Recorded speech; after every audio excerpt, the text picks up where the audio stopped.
Hello class. Now, before we begin, I would like you to ensure that you've got all your equipment with you. Make sure you get your normal pen, you've got your green pen, your pencil, and your ruler, okay? So I want you to pause the video before we begin.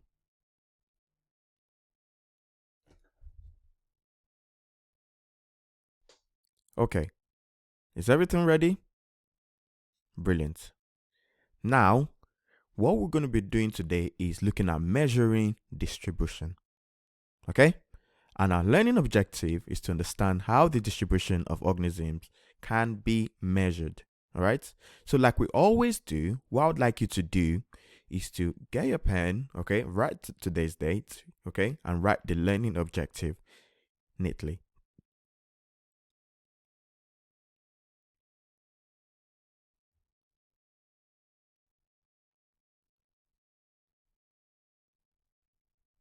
Are you all done? Can we move on? Good. Now, before we start again, I would like you to actually answer your retrieval questions. Like I said, these are questions that link to what we've done last lesson and two other lessons as well, okay? Let's see how much you can remember. And as a challenge question as well, what do you think an evolutionary tree do show? Okay, so it's 4 questions. I'll give us about 3 minutes to answer those questions. So pause the video and answer it.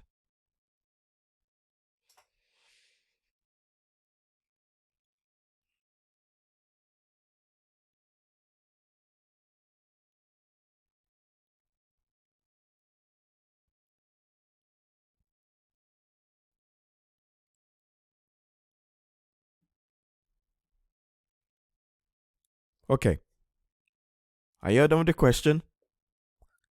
Brilliant. Now let's look for it. Okay, let's look at the answer. Make sure you get your green pen ready because we are going to be marking these questions together. Okay, so grab your green pen right now and let's do it together.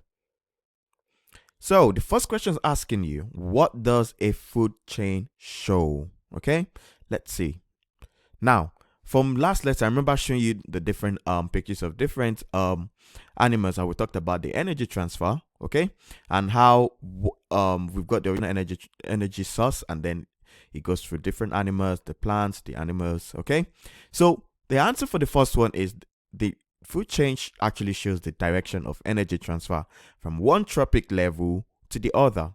For example, from the plant or from the grass to maybe a cow, for example. Okay, so the cow feeds from the grass, and we can say from the sun, the grass gets its energy from the sun. Okay, and then the cow gets its energy from the grass or the leaves or the trees, if that makes sense. Good. So the second question is asking you, what do animals compete for? Well, there's variety of answers to this one. And you see, animals compete for food, they compete for shelter and space, and interesting enough, they actually compete for mates as well. Sometimes we see really massive animals with horns fighting each other to compete for mates. And in earlier topic, I've talked about how we've got birds like blue tits, for example, and these birds are known to the male birds are actually known to pick out like blue substances, okay? And the more blue substances you have as a bird, you're more likely to attract the female mate, okay? So animals do compete for mates, they compete for shelter, space, and food as well, okay? Now, the next question is asking you, what is the difference between abiotic and biotic factor? And I hope you can remember this because abiotic is actually referring to non-living factors, okay? And biotic is referring to living factors. All right, I hope you got that right as well. If you haven't, it's fine. Just make sure you use a green pen to correct your mistake. All right. All right, so the challenge question says, what does an evolutionary tree show? I don't know how many of us attempted it, but I hope everybody did attempt it, okay? Now, this actually shows how closely related things are, all right? Now, I believe right now you could actually try and track your ancestries. You could go to ancestry.com and it shows you a family tree. So an evolutionary tree is quite close to a family tree, except evolutionary is everything with it, okay? How close you are to a certain group of animals or plants. For example, right, we humans are share 50% of our DNAs with bananas, and you're like, what? 50% of our DNA? So yeah, evolutionary tree shows how closely related things are. Okay, I hope that makes sense. How many of us got full marks right? I'm sure you did really, really, really well. And if you haven't done that well, that is absolutely fine. What I need you to do is actually to make your corrections and know for next time. Okay? All right, let's move on. So like I said, we are looking at measuring distribution. Okay? And so my starter question is, how could you find out how many daisies are in this field? That is my question for you. Think about it. Can you count it? Can you actually use a finger to tap the screen and start counting it if possible? I mean, for me, I don't think I can exactly count the number of daisies. I can probably try and estimate, maybe they're about 1,000 to 1,000,000, maybe. But yeah, it's quite difficult to count the number of daisies in that field, okay? Now, the learning outcome is to actually explain how and why ecologists use quadrants and transects, okay? I know these are probably some strange words. I'm sure you've heard of the word quadrats before, back in primary school or back in your K stage 3 studies, but we're going to be looking at it in detail, okay? Now, let's look at this now. You've got 15 seconds, okay, to count how many daisies are on the PowerPoint. Can you count the number of daisies there? Ah, well, the time was gone. I guess you couldn't count everything. Okay, now the thing is, it's pretty hard for you to count under 15 seconds the number of daisies on that diagram. Okay, and when you were doing that, were you able to actually use another type of method to count them? I'm sure some of you figured out how to you could probably estimate it, but not exactly count the exact numbers, okay? But there are ways to do this, okay? Now, we need an estimate for the number of daisies, and it doesn't have to be perfect, but it should be as close as possible to the real numbers. And this is what a lot of scientists actually do, okay?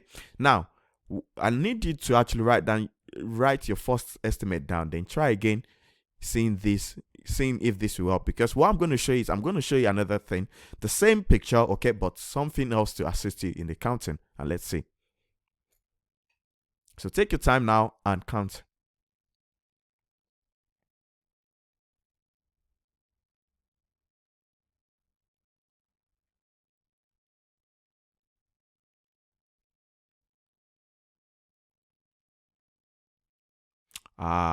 See, the time is gone now. Okay, now I know that some of us would have actually done it this way. We look at one box and say, okay, let's say there are 6 there. Okay, how many boxes are there across? And then you estimate it. Okay, so that's what some of us might have done. Some of us might have actually tried to count everything, which is almost impossible in 15 seconds. Now, let's see if your estimate is actually the same. Now, how did you use the grid to estimate the number of daisies, and did it help? Did the grid actually help you estimate it? For most of us, it should be able to help us, okay? And actually, the answer is that 78 daisies. Now, my question for you is, how close were you with that answer? Did you get up to 78, 75, or 80? Or did you get up to 100? Okay? So, the grid actually helps us to estimate the number of daisies, okay? Now, if you were asked to count the number of daisies in your school field, it would be impractical to actually count each one. By the time you're done, you're probably so tired and you can't even do any more, okay? You'll probably be able to count like 20 and then that's it, all right? Now, instead, what we normally use as scientists is that we use a grid called Quadrats, okay? Quadrats is a particular grid we use to estimate the number of flowers or plants in a particular area, okay? And, a quadrat is usually a square made of wires, okay? It may contain further wires to mark off smaller areas inside, such as 5 times 5 squares or 10 times 10 squares. So, not to get you confused, imagine a massive square board that squares inside of it. That is basically that, like 5 squares across and 5 squares down below. Or you can have a bigger one that's got like 10 squares inside the big square and then 10 squares down below as well, okay? Does that make sense? I hope it does make sense. Now, the organism underneath, usually plants, can be identified and counted using a quadrat. A quadrat can also be used for slow-moving animals such as slugs and snails. Okay? An example. Okay? Let's give an example. Before a housing estate was built, there were 263 wild orchids, okay, recorded in the pasture. All right? So the question is, why is it difficult to find out how the orchid population has changed? I want you to think for a second. Why do you think it's difficult? Okay, let's look at it together. Now, the truth is that now it's 5 years on, okay? You have been hired as an environmental consultant to find out what effects the housing estate has had on the wild orchid population. Now, the pasture has an area, so this field area of 6,000 meters square. All right. Now, where the quadrat is placed, these are some of the rules you need to know in terms of actually measuring. Okay, counting the number of plants or whatever thing you're measuring. Okay, these are some of the rules. All right. Now, the quadrat must be random. Okay, so every wild orchid in a pasture would have an equal chance of being sampled. So normally you throw the quadrat, but you have to throw it randomly. You can't just say, okay, I'm going to put it there, put it on the floor, and I'll count it. No, you have to throw it, and it lands wherever it lands, and then you count it. So they all have an equal chance. Okay. Now, second of all, if the quadrats are not placed randomly, then the results will be biased. Does that make sense? So if it's not random, the results are biased, and parts of the pasture favored more than another part. For example, as a science teacher, I would tell you that science is probably one of the best subjects you can have right now. Guess why? I'm a science teacher. I am going to be very biased about science, if you get what I mean. So it's quite the same thing. If you decide to just place a quadrant on the floor, you're being biased for that environment. But if you decide to throw it randomly on wherever it lands, and then that's not being biased, then everybody has an equal chance, if that makes sense. Okay. So for example, parts of the pasture being favored more than another part. Okay, now scientists split the area into numbered squares and use random number tables to decide where to put the quadrats. So this can be based on digital method where you actually use a computer and your computer tells you where to place it, okay, randomly. Now, this is a video of actually about quadrats, more information about quadrats. I'll tell you to watch this in your time, okay? Now, what I will tell you now also is that there's actually some set of questions on the folder what we've sent to you. Make sure you answer this question, then we can go through the answers. So make sure you pause the video, answer the questions, and then we'll go through it together.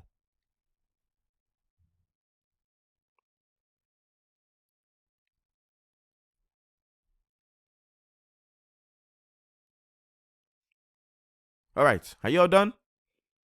Brilliant. So the first question says, the first question answer is 120 quadrat could fit in that field. Okay, make sure you're using your green pen to mark your work. The second answer is a total of 15. The third answer, the mean is 1.5, and the estimate total number in the field would be 1.5 times actually 120. Okay, which will give us 180. Now, how did we do? I hope most of us got it right. Just make sure you correct your mistake using your green pen as well if you haven't gotten it right. Okay, now, as part of this method, we calculate the mean number of the thistle, okay, in each quadrat. So it is very important that you understand how to calculate the mean, okay? Because a mean is a type of average, okay?